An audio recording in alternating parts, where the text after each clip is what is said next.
Bismillahirrahmanirrahim. Alhamdulillahilladzi ja'alal alamati liqabulil a'mal liyakunal abdu ala basiratin bil ahwal. Ashhadu an la ilaha illallah wahdahu la syarika lahu bizzati was sifati wal af'al. Wa ashhadu anna sayyidana Muhammadan abduhu wa rasuluhul makhsus bi asyrafi maqamatil irsal. Allahumma salli wa sallim ala sayyidina wa maulana Muhammadin khairir rijal wa ala alihi wa sahbihi wa dhurriyyatihi wa atba'ihi ila yaumil hisabi was su'al. Amma ba'du. Yang kita hormati dan kita cintai para habaib dan para ulama, muhibbin, hadirin hadirat rahimakumullah. Alhamdulillah, puji syukur kehadirat Allah Subhanahu wa ta'ala yang pada malam ini kembali mengumpulkan kita bersama-sama di majlis yang penuh berkah dan rahmah ini. Kemudian salawat dan salam kita haturkan kepada junjungan kita Nabi besar Muhammad sallallahu alaihi wasallam dan kepada seluruh keluarga, para sahabat, zuriat dan pengikut beliau sampai hari kiamat nanti. Para muhibbin rahimakumullah, al-hikmatus sab'un minal hikamil ata'iyyah. Qala al-imam Ahmad ibn Athaillah As-Sakandari rahimahullah, nafa'ana bi'ulumih. Hikmah yang ke-70 dari Al-Hikam, berkata pengarang Imam Ahmad bin Athaillah As-Sakandari rahimahullah wa nafa'ana bi'ulumih.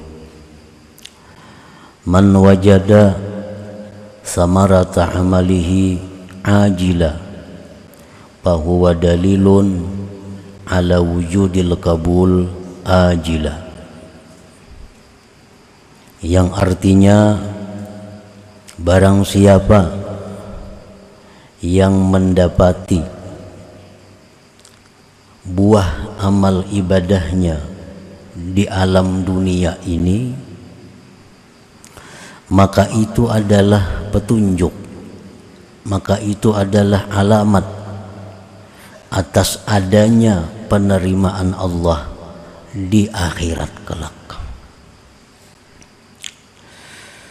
Siapa yang merasakan buah amal ibadah di dalam dunia ini, maka itu adalah tanda amal ibadah tersebut diterima oleh Allah di akhirat kelak.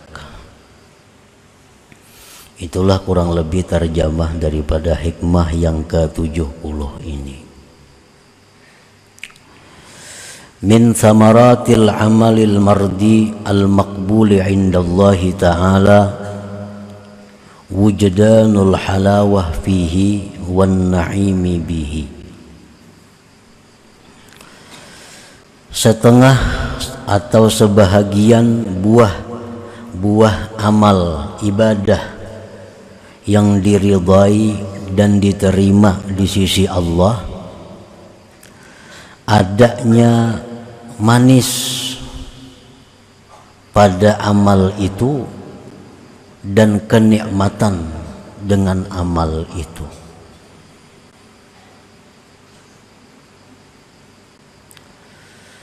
Apabila kita beribadah lalu di dalam melaksanakan ibadah itu ada suatu kelezatan, ada suatu kenikmatan rohani, maka itu tanda bahwa ibadah yang kita lakukan itu diterima oleh Allah Subhanahu wa ta'ala. Pawujudul halawati wan na'imi indal amal dalilun ala qabulihi indallah wal jaza' bil akhirah. Adanya kemanisan, adanya kenikmatan adanya kelezatan ketika beribadah, maka itu dalil atas diterimanya amal ibadah itu di sisi Allah dan ada balasan nanti di akhirat.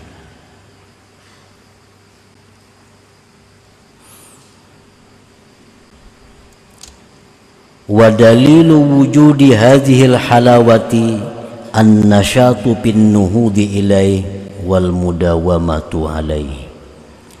Dan dalil adanya ini kelezatan ibadah, rajin pada bangkit kepada ibadah dan mengekali atas amal ibadah itu. Nah, para muhibbin rahimakumullah, jadi apabila kita sembahyang, di dalam sembahyang itu ada satu kenikmatan rohani, ada satu kelezatan, ada suatu ketentraman jiwa, maka itu adalah tanda sembahyang kita itu diterima oleh Allah Subhanahu wa ta'ala. Tandanya lezat ibadah, tandanya nikmat beribadah, rajin dan mengekali. Apakah ibadah itu nikmat atau lezat? Kalau kita rajin mengekali berarti itu nikmat. Nah, bila mana kita kadang mengekali atau kita berlambat-lambat, apalagi balang kambingan, satu bukti bahwa ibadah itu tidak lezat baginya. Satu bukti bahwa ibadah itu kada ada nikmat baginya. Apabila ibadah itu kita kerjakan dengan beban, ibadah itu kita kerjakan dengan terpaksa, itu satu tanda bahwa ibadah kita tidak diterima di sisi Allah Subhanahu wa ta'ala. Nah, para muhibbin rahimakumullah, kelezatan atau kenikmatan ibadah itu sifatnya adalah ruhani, sifatnya ruhani, bukan jasmani. Nah, di dalam diri seorang manusia itu ada jasmani, ada ruhani, dan masing-masing dua tersebut menyatu dalam diri manusia. Kelezatan jasmani, kelezatan ruhani itu berbeda-beda. Lezatnya teh manis, lezatnya kuah sup, itu hanya bisa dirasakan oleh jasmani. Sedangkan kelezatan ibadah, lezatnya berzikir, nikmatnya membaca salawat, itu adalah dirasakan hanya oleh rohani seseorang. Nah, para muhibbin rahimakumullah, apabila kita beribadah, apabila kita berzikir, tapi tidak ada rasa nikmat, tidak ada rasa lezat, nah itu perlu kita periksa, perlu kita teliti keadaan rohani kita. Perlu kita cek kesehatan rohani kita. Membaca zikir 1000, kada ada nikmatnya, kada ada nyamannya. Membaca Quran, kada ada nikmatnya. Sembahyang, kada ada nikmatnya. Nah, ini kalau demikian halnya, satu bukti bahwa ibadah-ibadah itu tidak diterima di sisi Allah. Tidak diterima di sisi Allah. Nah, maka semestinya kita segera untuk meneliti, segera untuk mencari sebab kenapa rohani ini tidak lezat dengan ibadah itu. Mestinya rohani ini nikmat begitu kita ucapkan la ilaha illallah. Mestinya rohani itu nikmat begitu kita ucapkan la haula wala quwata illa billah. Mestinya rohani itu nikmat begitu kita membaca surat Fatihah. Mestinya roh kita ini sehat, nikmat, lezat waktu kita sujud menghadap Allah. Tetapi nyatanya tidak demikian. Kita baca la ilaha illallah biasa-biasa, kita baca salawat biasa-biasa, kada ada rasa nyaman. Nah, bukti bahwa itu tidak diterima oleh Allah. Apabila ini berlanjut ada pada kita, maka kita di akhirat tidak akan mendapatkan balasan dari ibadah itu. Tidak akan mendapat balasan ibadah itu. Nah, oleh karena itu para muhibbin rahimakumullah, kita periksalah diri kita. Pasti ada sesuatu yang menyebabkan roh kita ini tidak lezat dengan ibadah itu. Pasti ada sesuatu yang menyebabkan rohani kita tidak nikmat dengan zikir. Umpamanya kita disurungi, orang wadai nang manis, menyutihnya manis. Nah, kita makan pahit. Menyutih nang manis tuh kita minum pahit. Anja orangnya sudah kegulai 2 sendok tadi. Itu wadai kuhilam, wadai nang paling manis sudah. Rasai pahit. Coba pangikam rasai nang saya kong kawan nih, manis benar aja nang saya kong. Nang saya kong rasai manis juga. Kenapa seorang pahit? Nah, ini perlu diperiksa. Jasmani kita nih kenapa? Gula nang mestinya manis, kenapa liur kita pahit? Oh, barangkali kita sedang kena penyakit malaria. Orang meriap dingin tuh garing, surungin apa aja kada nyaman, liur ya tuh pahit. Nah, ini pertanda bahwa jasmani ini ada gangguan. Jasmani ini ada kada sihat. Sehingga nang mestinya nikmat jadi pahit. Nah, ini banyak dokter-dokternya, banyak tabib-tabibnya, banyak obat-obatnya.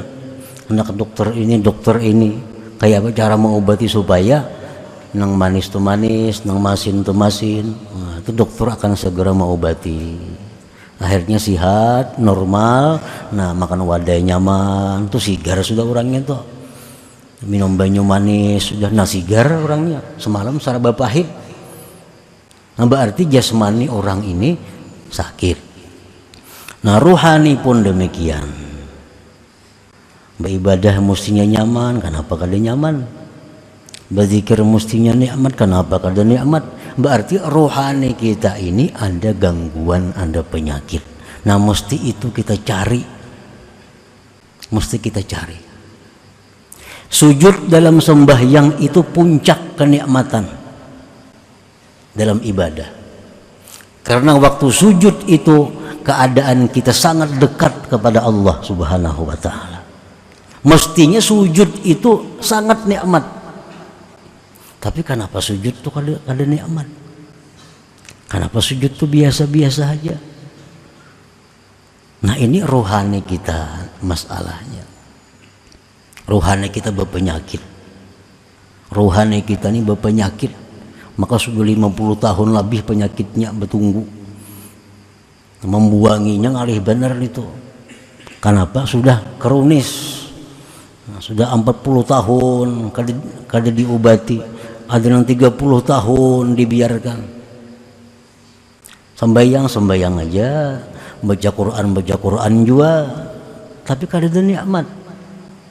Sehingga yang demikian itu ibadah timbul jadi beban. Nah, jadi beban jadinya.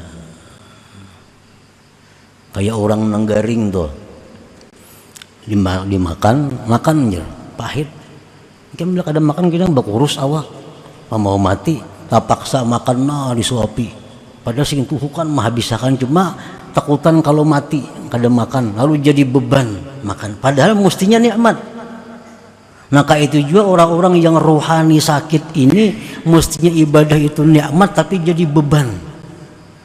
Ketakutan, kada sembahyang kena aku ke neraka. mun aku takutan aku kada sembahyang kena disiksa, kalau aku kada sembahyang kena aku bisa bangkrut. Nah lalu sembahyangnya jadi beban lawan dirinya, lalu kada ada kenikmatan lagi. Nah para muhibbin rahimakumullah, nah apabila melakukan ibadah dan tidak dirasakan nikmatnya ibadah, tidak dirasakan nyamannya ibadah, itu berarti rohani kita sakit. Apa-apa penyakit rohani yang menyebabkan ibadah itu susah, ibadah itu pahit. Oleh para ulama dijelaskan, antara lain penyakit rohani yang menyebabkan ibadah itu menjadi pahit adalah hubbud dunia. Nah, hubbud dunia, orang yang mencintai dunia, orang yang ingin hidupnya ini kaya, orang yang ingin hidupnya ini jaya, orang yang ingin hidupnya punya pangkat yang tinggi. Nah, hubbud dunia. Apabila hubbud dunia ini ada dalam hati kita, maka selamanya ibadah tidak akan bisa nikmat. Itu menghalangi. Orang hubbud dunia pikirannya selalu materi, selalu dunia. Nah, sembahyang pun kada akan nikmat karena pikirannya dalam sembahyang adalah pikiran dunia. Nah, hubbud dunia itu bisa jadi sebab rohani sakit sehingga ibadah jadi sulit, ibadah jadi pahit, mestinya nikmat.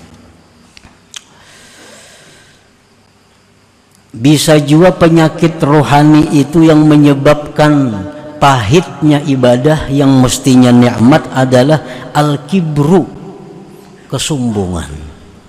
Kesombongan.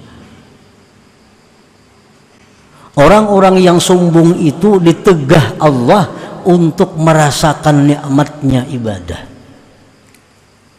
Orang-orang yang angkuh, nang siapakah kada dibapilih. Siapa nang angkuh, siapa nang sombong, itu kada akan merasakan nikmatnya ibadah. Allah sudah menjelaskan itu terang-terangan.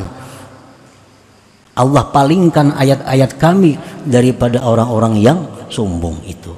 Dan termasuk ayat Allah adalah halawatul ibadah, manisnya ibadah itu. Nah, kesombongan itu. Nah, kalau di kesombongan sini andaknya penyakit kita, nah cari obatnya kesombongan itu kayak apa? Kalau penyakit kita hubbud dunia, kayak apa cara untuk menghilangkan hubbud dunia itu? Wal ujub. Orang yang merasa kemampuan dirinya, orang yang merasa kecerdikan dirinya, orang yang tidak merasakan adanya bantuan Allah kepadanya. Ini keaku-akuan, ini kada merasa bahwa Allah menolong inya, ini kada merasa Allah memberi taufik inya, sehingga rasanya inya segala-galanya. Nah, orang seperti ini pun didinding, ditegah untuk merasakan manisnya ibadah. Waria, ria ini bukan hanya beramal, orang kada beramal pun ria bisa. Jadi jangan diartikan bahwa ria itu hanya untuk beramal. Orang kada beramal pun bisa ria. Kayak apa kada beramal bisa ria? Kayak apa nang beramal itu ria? Orang yang menggantungkan beramal dan tidak beramal kepada manusia, contohnya, itu ria. Aku umpat jo berzikir, si anu pang umpat berzikir. Nah, itu ria. Aku umpat jo berzikir, kawanku pang umpat berzikir. Kada karena Allah ngarannya. Itu ria. Ku kada hendak umpat berzikir, nitu pang kada umpat. Nah, ria ngarannya. Padahal kada berzikir kada jadi riya juga. Tarkul amal li ajlin nas riyaun. Meninggalkan amal karena manusia riya. Kok kada hendak beramal inya pang kada ada di situ. Nah, atau kok kada hendak beramal inya pang ada di situ. Nah, riya itu. Nah, bila hati kita ini riya ini ada, kada akan kita dapat manisnya ibadah.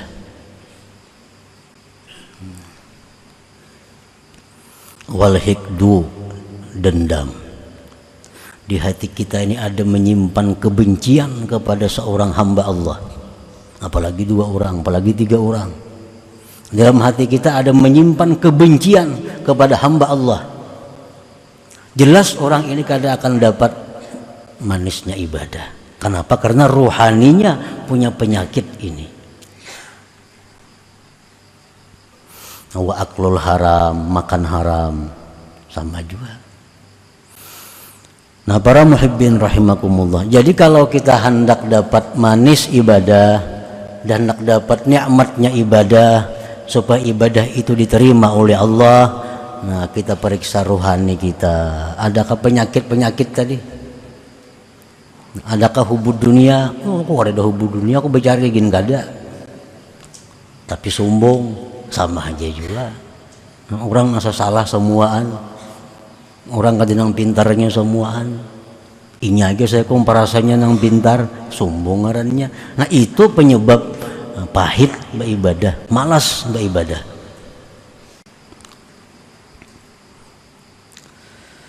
Nah, para muhibbin rahimakumullah. Jadi jangan hanya kita memperhatikan jasmani melulu. Sakit kepala anjap mencari obat, sakit gigi lakas mencari obat, sakit parut lakas mencari obat. Tapi sakit-sakit yang macam ini kenapa kada diobati? Padahal ini nang abadi, ini nang akan menanggung bahagia atau derita yang sepanjang masa. Nah, cari itu, cari dan obati, banyak aja obatnya asal mau mencari. Nah, hubud dunia hendak mencari obatnya, banyak obatnya asal mau mencari. Kalau mau pang datang ke rumah dokternya, cari. Nang ada sifat sombong dalam hati, lalu beribadah pahit, obati. Kayak apa supaya jangan sombong? Obatnya banyak. Tinggal hakun kadanya minum lagi. Tinggal mau kadanya minum obat itu. Nah, bila kita kada diriskan penyakit-penyakit ini, apapun yang kita kaji, siapapun yang kita kawani, kada bermanfaat. Mesti kita datang di langit, mesti guru datang di langit, penyakit-penyakitnya kada dibuangi, kada ada manfaatnya. Karena itu pendinding, pencegah untuk manisnya ibadah tadi. Qala Abu Sulaiman Ad-Darani kullu amalin laysa lahu thawabun fid dunya laysa lahu jazaa'un fil akhirah. Fawujudul halawah alamatun ala thawab wal qabul al-muqtadi liwujudir ridha wal jaza'. Tiap-tiap amal ibadah tidak ada baginya pahala di dalam dunia, maka tidak ada baginya balasan di akhirat. Amal ibadah nih nang kada berpahala, di akhirat kada ada balasannya. Amal ibadah nang kada berpahala, di akhirat kada ada balasannya.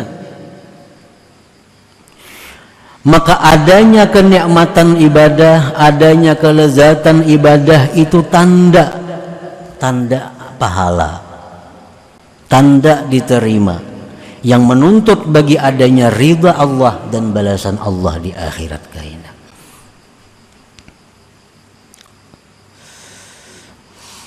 Samaratul amal kal halawati wan na'imi bihi laysat jazaahu li'annal jazaa muddakharun wa muajjalun fil akhirah wa innama samarah mudhiratun li salahil amal wa qabulihi indallah ta'ala. Buah amal ibadah seperti nikmat, seperti nyaman beribadah, itu bukan balasan ibadah, bukan balasan ibadah. Karena balasan ibadah itu disimpan dan ditimpukkan di akhirat kaina. Jadi manisnya ibadah itu, nikmatnya ibadah itu bukan balasan ibadah itu. Itu hanya buah. Balasannya kena di akhirat. Nah, hanya saja buah itu menunjukkan bagi bagusnya amal dan diterimanya amal di sisi Allah Ta'ala. Kita berdoa lawan Tuhan, contohnya berdoa lawan Tuhan, minta ini, lalu kabul. Nah, kabul itu bukan balasan doa, itu hanya buahnya doa. Balasannya doa di akhirat kayaknya kada diunjuk Tuhan di dunia. Orang baca surah Waqiah, lalu inya hidupnya makmur, hidupnya sukses. Itu bukan balasan surah Waqiah, itu buahnya surah Waqiah. Balasan baca surah Waqiah di akhirat, bukan di dunia. Buah itu hanya menunjukkan bahwa amal ibadah tadi bagus, amal ibadah tadi berhasil diterima di sisi Allah Subhanahu wa Ta'ala. Jadi jangan dipadahkan balasan ibadah itu di dunia kada ada, karena dunia bukan tempat pembalasan seperti hikmah yang sebelumnya. Misalu dzalik ma ya'muru bihi al-walid ibnahu min ad-dirasah wal jiddi fiha wa ma ya'iduhu ala dzalik min jaizatin maliyah iddakharaha lahu fa in qada al-walad li amri abih wajadda fi ad-dirasah sawfa yara samarata dirasatihi najahan fi madrasatihi wa husulan ala syahadah thumma yatalaqqa al-waladu ba'da najahihi wa husuli syahadah al-ajra alladhi wa'adahu waliduh. Perumpamaannya, anak nang disuruh kuitan